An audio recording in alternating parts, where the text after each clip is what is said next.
There are moments in life that arrive without ceremony, without collapse, without any visible signal that something important has changed.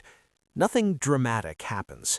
You wake up, follow your routine, respond to messages, fulfill obligations, keep your voice calm, keep your promises, keep being the version of yourself that people recognize and rely on.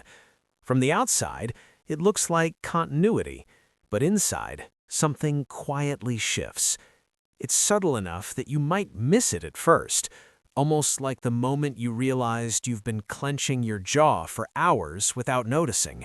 It's the moment you become aware of the weight, a sudden sensation that your body has been carrying more than you thought, that the muscles, the breath, the nervous system itself have been quietly holding a story you didn't fully know you were telling. It's in that recognition that a seed of something new is planted, though you may not yet understand what it will grow into. Not the weight of a single crisis or problem, but the combined weight of everything you've been carrying for far too long. The conversations you keep replaying, trying to find the sentence that would have changed everything. The role you keep performing because it once kept you safe, respected, or loved. The plan you keep forcing, because abandoning it would mean admitting your life wants to move in a different direction. The relationship you keep trying to save with effort alone. The identity you keep polishing so no one sees how tired you really are. The habitual self-control, the self-monitoring, the constant assessment of who you should be, how you should appear, how you should respond, all of it adding to the unspoken load you carry. It's not that any one thing is unbearable on its own. It's that together they've begun to exceed what your nervous system, your body, and your spirit can reasonably hold. There's a subtle panic in this, not the kind you notice in loud, acute moments, but a quiet panic that exists in the cells, in the chest, in the spine, in the way your jaw tightens, the way your shoulders rise unconsciously, the way your stomach knots at the thought of doing anything new, because everything new requires more than you feel able to give. What makes this moment confusing is that nothing has technically gone wrong. You haven't failed, you haven't fallen apart, you haven't lost your intelligence, your discipline, or your competence. In many ways, you're still functioning exceptionally well. You arrive on time, respond politely, keep your commitments, even excel in what you do. And yet there's a quiet recognition inside you that the way you're holding your life is no longer sustainable. The grip that once felt responsible now feels painful. The strength that once felt admirable now feels heavy. You realize you're not exhausted because you're incapable, but because you've been capable for too long without rest, without relief, without recalibration. You realize that endurance, when untempered by softness or care, transforms into strain. Competence transforms into tension. Success transforms into pressure. The irony is that the very traits that once ensured your survival have, over time, begun to confine you, to restrict the natural flow of your attention, your energy, your emotional and physical aliveness. This is the moment people rarely talk about, the moment when your grip starts hurting you more than what you're gripping, when you realized your hands were never meant to be a prison, they were meant to be a doorway.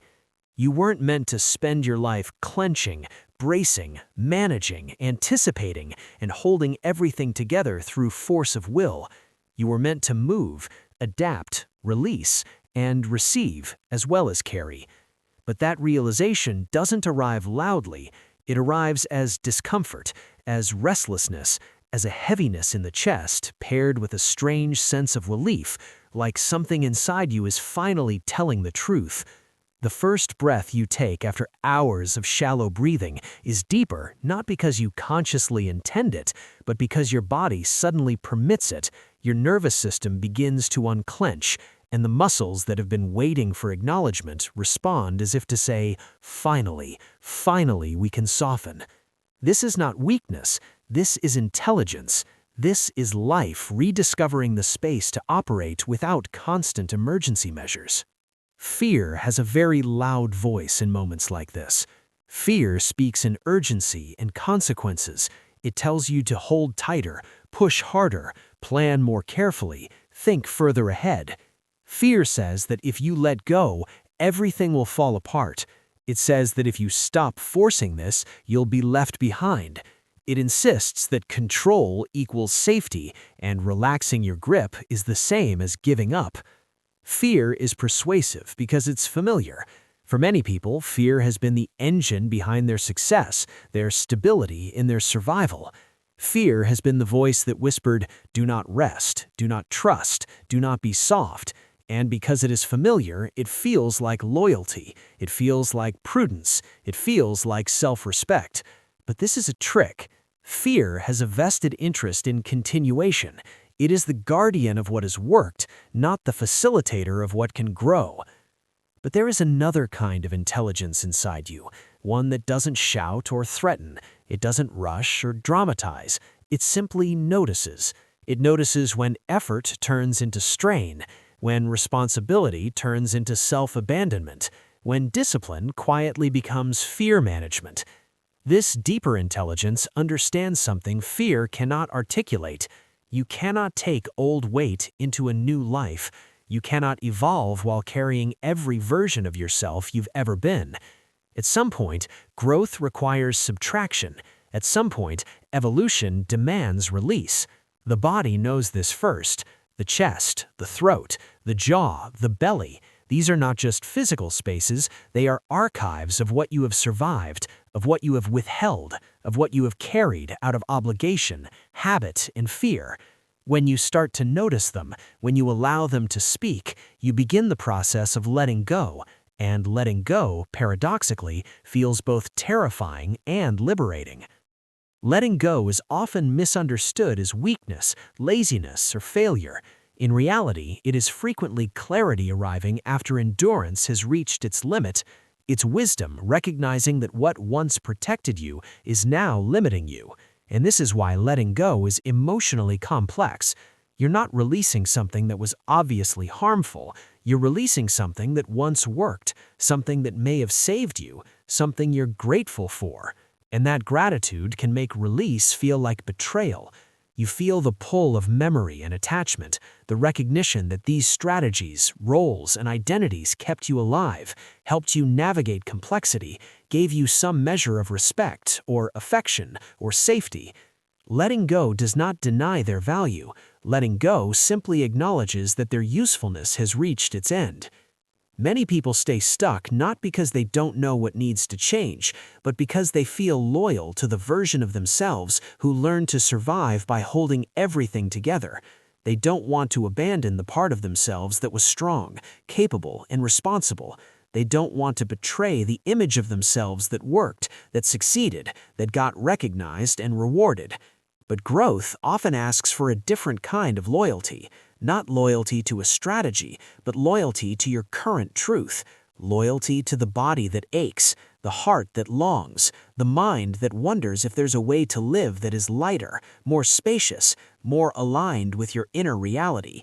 Gratitude without attachment, respect without imprisonment, softness without shame, compassion without justification. Your relationships begin to mirror this shift. When you stop holding everything in your hands, you stop over-functioning in all of your connections. You stop absorbing emotions that are not yours to carry, smoothing over tension that was never yours to negotiate. Some relationships deepen because they were waiting for your honesty and presence. Others reveal that they were dependent on your performance, your silence, your overextension, and suddenly they strain, sometimes collapse, sometimes transform into something else entirely. This is the subtle, almost invisible work of recalibration. Your life adjusts, the systems that were built on your old patterns respond, and you discover which relationships are rooted in truth and which were sustained by control. Embodiment deepens. You notice the slow return of your breath, the subtle signals of hunger and fatigue, the way your muscles relax when you allow it. Your nervous system begins to recognize safety not as the absence of danger, but as the presence of your attention and care. Sleep becomes richer, digestion smoother, movement more fluid. You start really feeling your own aliveness, which is something you may have not remembered for years. And grief appears. Grief for the years spent bracing, grief for the parts of yourself postponed, grief for joy deferred. This grief is not disorderly, it is integration. It moves through your body and mind, and when allowed, it softens rather than breaks. Ability was often fear in disguise. You begin to see possibilities, directions, and choices not as threats, but as invitations. Creativity, curiosity, and joy return, sometimes tentatively, sometimes explosively, because you are no longer using your life to maintain an image. You are responding to it. You are participating. This process is ongoing. Fear resurfaces. Old habits return. Each time you notice and soften, allowing a new pattern to strengthen. Courage becomes not the absence of fear, but the ability to act despite it. Your nervous system recalibrates, relationships clarify, your body feels more like home. And through all of it, you begin to understand a deeper truth. You are not defined by what you can carry, what you can control, or what you can endure. You are defined by your presence, your capacity to feel, to release, to receive, and to live aligned with your inner reality. Most of us were trained, either explicitly or subtly, to believe that life is something you win through control. Be organized, be perfect, be ahead, be strong, be unshakable, make it happen. Don't rely on timing, don't rely on intuition, don't rely on anything you can't measure or predict. Control is framed as maturity, ambition, discipline, and responsibility. And to a degree, control is useful. It builds structure, it creates order, it helps you survive unstable environments. It teaches you to anticipate outcomes, to hedge against risk, to navigate chaos without collapsing. For many, control feels like competence, it feels like protection, it feels like survival. The world rewarded it. And so you learn to measure your worth by how tightly you could hold, how predictably you could perform, how reliably you could anticipate and adjust. But control becomes a problem when it stops being a tool and starts being a worldview. When everything in life becomes something to manage, optimize, and secure against uncertainty. When every conversation, every relationship, every career move, every emotional impulse is filtered through the lens of how can I make this safe, predictable, and unbreakable. This is where control stops serving you and begins containing you. There is a quiet reality that returns again and again. Life doesn't always respond to force. Life doesn't bend to your timelines, your agendas, or your carefully plotted checkpoints. Sometimes life responds only when you step back, when you allow rather than manipulate. Sometimes life responds when you give yourself permission. Permission to breathe, permission to slow down without justification, permission to stop negotiating with what is clearly draining you. Permission to step away from systems, patterns, and relationships that were once protective but now constraining. Permission to admit that something is over even if it didn't end cleanly.